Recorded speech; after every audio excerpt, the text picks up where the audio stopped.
So now that we've got our material or our object kind of aligned and in our material, now we can start to go over what we want to do as far as image, text, whatever it is. All right.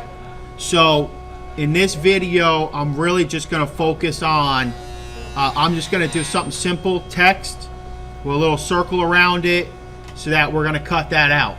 All right. So I want to go to my menu. All right. I want to click on draw text. All right. I'm just going to do, actually what I'll start with is I'll start with my name, and I'm going to put that in my base because I like the way that looks. So I'm going to type in my name. All right. I always say, for what we're doing, to keep it simple, you're going to want to use your stencil font. So again, your font is going to want to be your stencil font. So if I click on that drop down, it's going to be all the way down in the S's. All right, and it's called stencil. And I want to select that. All right. I'm not going to deal with the height or anything like that yet. All right.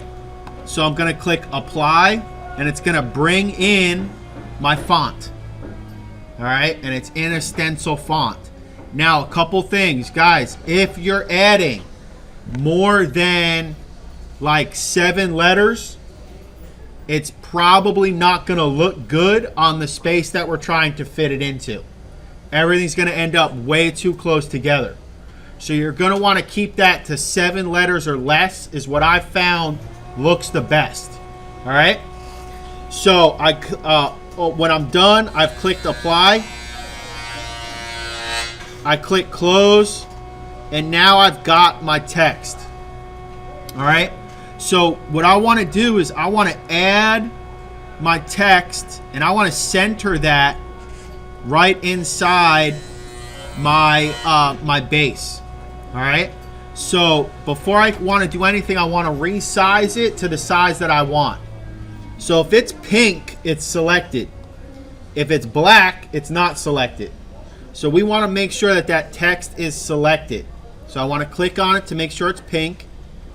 Over here under transform objects, we have set selected objects size. So I want to go ahead and I want to click on that. So I want to check I want to make sure that I size this correctly. All right. So again, we want to make sure that our font is selected. We want to transform object size. All right. So I want to set this to a specific size. I want my text to be 3 inches tall by 11 inches long.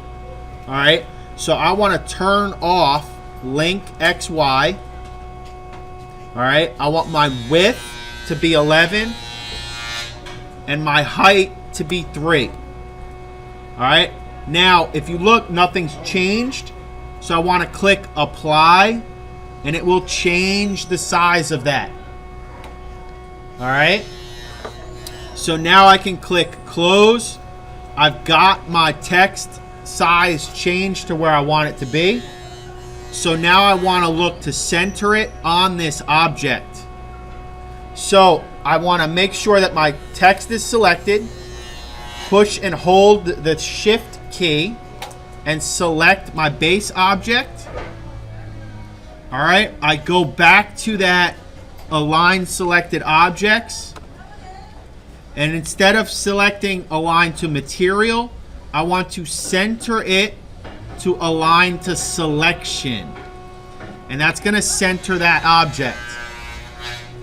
All right, so now if you look, all right, it's a little bit low. So I want to deselect everything. I can close that. Click on my text, and I could just use the arrow key to move it up so it looks like it's about in the center. I just clicked up twice, and it looks perfectly centered. It looks pretty good. All right.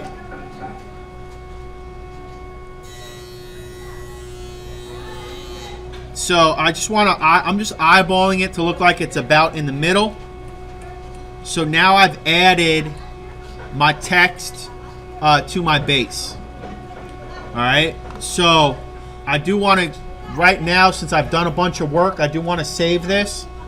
So I'm going to go to File, Save. Again, make sure I'm in my H drive. I do want to name it just like I named everything else. So J, Fonte, P0, Fire Pit. All right. And I want to make sure it's a VCAR file. I can go ahead and click Save. So right now it's saved. All right. So next we're going to start to talk about how we can add something up to the top.